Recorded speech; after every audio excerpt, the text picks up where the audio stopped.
The SVS Ultra Evolution bookshelf is definitely an imperfect speaker, but I think, and many of the reviewers online think, that it is an awesome speaker. And I just think that the whole SVS Ultra Evolution lineup that just came out is super, super good value for the money. So with that said, sit down, grab a cup of coffee, and, oh wait, that's not my intro, I can't say that. Oh yeah, and with a warm new record day welcome. Wait, no, I can't say that either, that's not my intro. How does mine go? Oh yeah, I am AV Obsessed, and if you're watching this video on my channel, that means that you probably are too. So make sure that you like this video and subscribe to the channel, and we're gonna get into the good and the bad, mostly good though, about the SVS Ultra Evolution bookshelf.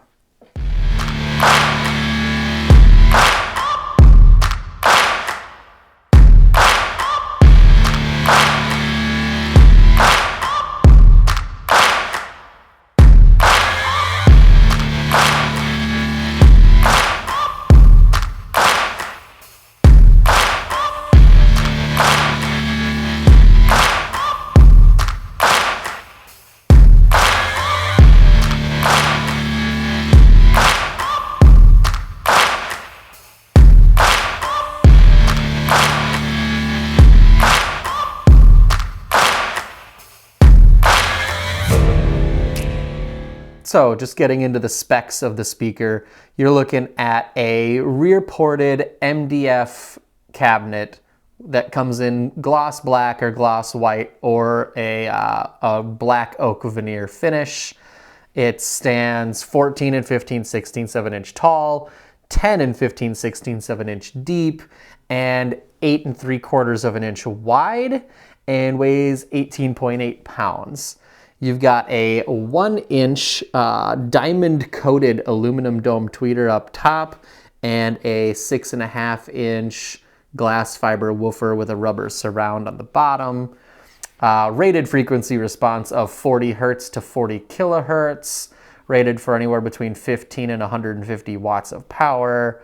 Also rated at 87 dB sensitivity at 6 ohms, and they give you a 5-year factory warranty.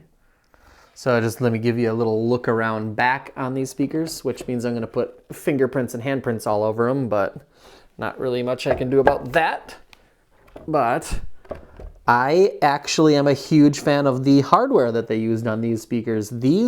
I believe these are actually WBT binding posts, which are a really high quality binding post.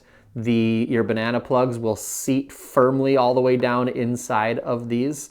This is good hardware that they use here, and they are dual 5-way binding posts, so you can bi-amp or bi-wire these speakers.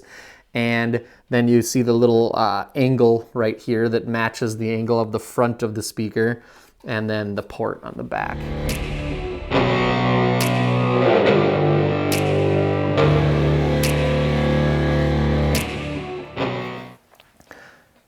Getting into the way that the speaker actually sounds, starting off with the bass. Surprisingly good bass for a speaker that is so shallow. When I first unboxed these, I was a little worried there wasn't going to be a lot of bass because they're a good 3 inches shallower than the last couple speakers I looked at, like the R3 Meta and the Q Concerto Meta. But the speaker still has pretty solid bass output. Those bigger speakers like the R3 Meta and Q Concerto Meta definitely play quite a bit deeper than this speaker, but I think this speaker still at least reaches or exceeds the 40 hertz that the factory rates it for, which is pretty good for a bookshelf speaker. But if you are going to be listening to R&B, rap, EDM, some pop music has some pretty deep bass notes, you're going to want to add a subwoofer with these, or go with one of the several towers that they have in this line. Moving up to the mid-range. Mid-range is going to be kind of the biggest weak point of this speaker, in my opinion. It's still good. It's still actually really good, but there is some breakup or resonance or something that I was hearing in the upper frequencies of what the woofer is actually playing on this speaker. And it was actually so much that when I first bought this speaker and got it home, I think it was the second day that I had these, I actually, what I thought I was hearing was internal cabinet resonances that were there because I didn't think that they had put any padding inside of the speaker. So I actually took one of the woofers out to check and see how well padded the inside of the cabinet was. And there's plenty of padding inside of the cabinet. And it is also a very well built cabinet. So I don't think the resonances are due to the cabinet itself or lack of absorption material inside of the speaker. I think the problem is actually with the woofer itself. It's not that bad, and it's not a deal breaker in any way. And also, if you were just buying these speakers and upgrading from something that's lower quality or a lot older, you probably would never hear that yourself. But me being here listening to, a different speaker every week or two to do these reviews, it kind of jumped out at me a little bit. But it's only certain frequencies where it's like noticeable. So it's definitely not something that would make me not want to recommend this speaker. And then getting up to the treble is a strong suit for this speaker. That diamond deposition process that they came up with to essentially coat the aluminum dome with diamond dust to prevent breakup and stuff like that at the upper frequencies, it does seem to have worked, because the previous generation SVS Ultra speakers, I wasn't a huge fan of. Like, they were still pretty good speakers, especially for the money, and really popular. So if you have them and you like them, you don't need to attack me about it. But in my opinion, there was just a little bit too much of that metallic dome tweeter sound going on, where there's just like a little bit of, that high frequency ringing. But through these, sounds like hi-hats and triangles and stuff like that, they sound super good through these speakers. They sound really good and clean and natural. So nothing to complain about in the upper frequencies on these speakers. And then taking a look at the graphs that I got when I was measuring these speakers, you can see right away, I measured these at 75 and 85 dB. It didn't go up to 95 dB because they just couldn't handle it, at least in the bass.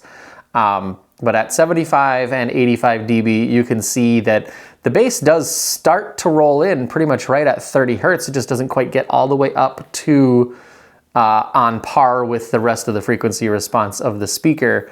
And then it dips down a little bit, and then it shoots way back up because there's always that room mode that I have at about, I think, 75 hertz. And then another room mode, I'm pretty sure is what it is, at 120.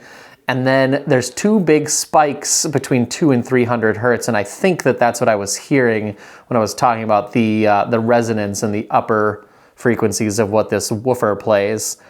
And then pretty decent through the upper mid-range and lower treble region. And then you'll definitely see that this is not a neutral speaker. It's a little bit more pronounced in the treble. So from 2000 to 10,000 hertz, we are hanging out decently above the reference line that whole time. And right at about 5,500 hertz, we're almost 5 decibels higher than the reference line. So some people who are extra sensitive to higher frequencies may find these speakers a bit too bright. It didn't present itself that way to me, though. To me, it just sounded like there was a lot of extra information going on in the treble on these speakers. So if you are a person who's extremely sensitive to upper frequencies, you may want to pass on these speakers and look at something that's more neutral, like a KEF, or on the more budget-friendly side, an Elac. But I think ever since I started measuring speakers, I think I realized that I am a person who likes a little bit more information in the treble. And then you'd see at 10K, they kind of start to roll off.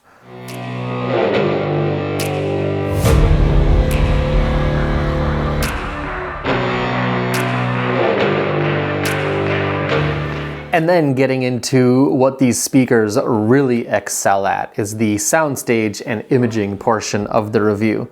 Out of all the speakers that I have tested so far on this channel, none of the speakers disappear as well as these speakers do. They basically just, you cannot localize where the sounds are coming from on these speakers, which is incredible. And it's actually ironic because that was the part that I was worried about the most, because when I went to the show in Costa Mesa, California, when SVS was showing these off in one of the rooms there was no imaging whatsoever going on in that room. And I know audio shows are usually not an ideal environment for auditioning a speaker. In fact, they're usually some of the worst environments for auditioning a speaker. But there were other rooms at that show where the speakers did aurally disappear and create an image. And these, they had the towers connected, but there was just nothing going on there as far as the soundstage and imaging. So I don't know what they did wrong with their setup, but their setup was just not good at the show. But here in my own place, these speakers, oh my God, it's just, they completely vanish into the room. And you don't even have to have them pulled super far out into the room. I had the speakers from the back of the speaker to the back wall, or the front wall. I had them about 13 inches away from the wall and about 8 feet apart. And I'm usually sitting about 9-10 feet away from the speakers when I'm listening to them. And yeah, they created such a nice sound stage. You're hearing instruments that sound like they're coming from way off to the side of the speaker. Vocalists sound like they're coming, basically it sounds like the vocalist is coming from my center channel, even when the center channel isn't on. I mean, I never listen to music with the center channel on. I always have it in just a 2-channel stereo mode. And they create a wide and tall sound stage. And within that sound stage, you hear the vocalist, they sound like they're standing, they're at appropriate height in the room. And the instruments, you hear instruments in front and then behind, and they just sound really good. Like the imaging on these speakers is their strong suit. I would love to hear the towers next. If I could get my hands on a pair of SVS Ultra Evolution Pinnacles, that would just be amazing, because if those things image as well as these bookshelves do, I can see why Andrew Robinson likes these more than the KEF R11 Metas. They kind of just, they blew me away with their soundstage and imaging.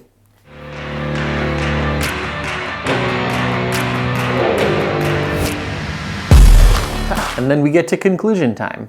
So would I recommend these speakers? 100% I would. At $1,200, these things are providing some pretty incredible performance for the price. They definitely are not going to be speakers that measure the best out of any speaker ever. But when I was listening to these, and I also at the same time connected the R3 Meta, which cost $1,000 more for a pair, by the way, connected them also to my AV receiver, and I was A/Bing them, listening to the same song, going from one speaker to another. It's like I could definitely hear that there are some things in the R3 Meta that sound better. Like they definitely sound more neutral, but these disappear better, and there is more going on in the upper frequencies. So for me, I enjoy the sound of these speakers actually better than the R3 Meta, which I am extremely surprised to say. And that also means that, if you were wondering, these or Q Concerto Meta, because those are much closer in price, the Q Concerto Metas are $100 more expensive than these. I would also say go with these because, if I think these things sound better, at least to my ears, than the R3 Meta sounds better than the Q Concerto Meta. So yeah, these in that, around $1,000 price range for a pair of bookshelves, probably going to be the #1 recommendation. So that is pretty much all I have to say about that. Like, yes, they don't measure super well, but in my opinion, I haven't heard a speaker, in this range that disappears in images as well as these speakers do. And that's my favorite thing that high-end speakers can do, is just disappear into the room and make it sound like instruments and vocalists are coming from places in your room where you don't have a speaker. That's just magic to me. Like, I know how it works, but my ears hear that as magic, and I just love that. That's my favorite thing, and these speakers do that incredibly well. So if you're looking to build an incredibly high performance, high-end home theater, and something like, you know, the R3 Metas or Bowers & Wilkins 700 series speakers are out of your price range, go with these and you're gonna have one heck of a time with them. So if you like my take on speakers, and eventually I promise I'm gonna be doing more than just speakers, but I feel like speakers are the thing that I'm most passionate about. But if you like my take on reviews and want to see more videos from me, like this video, leave a comment down below. Tell me if you've heard these or any of the other speakers that I've talked about in this video, and make sure that you're subscribed, and you guys will see me in the next one.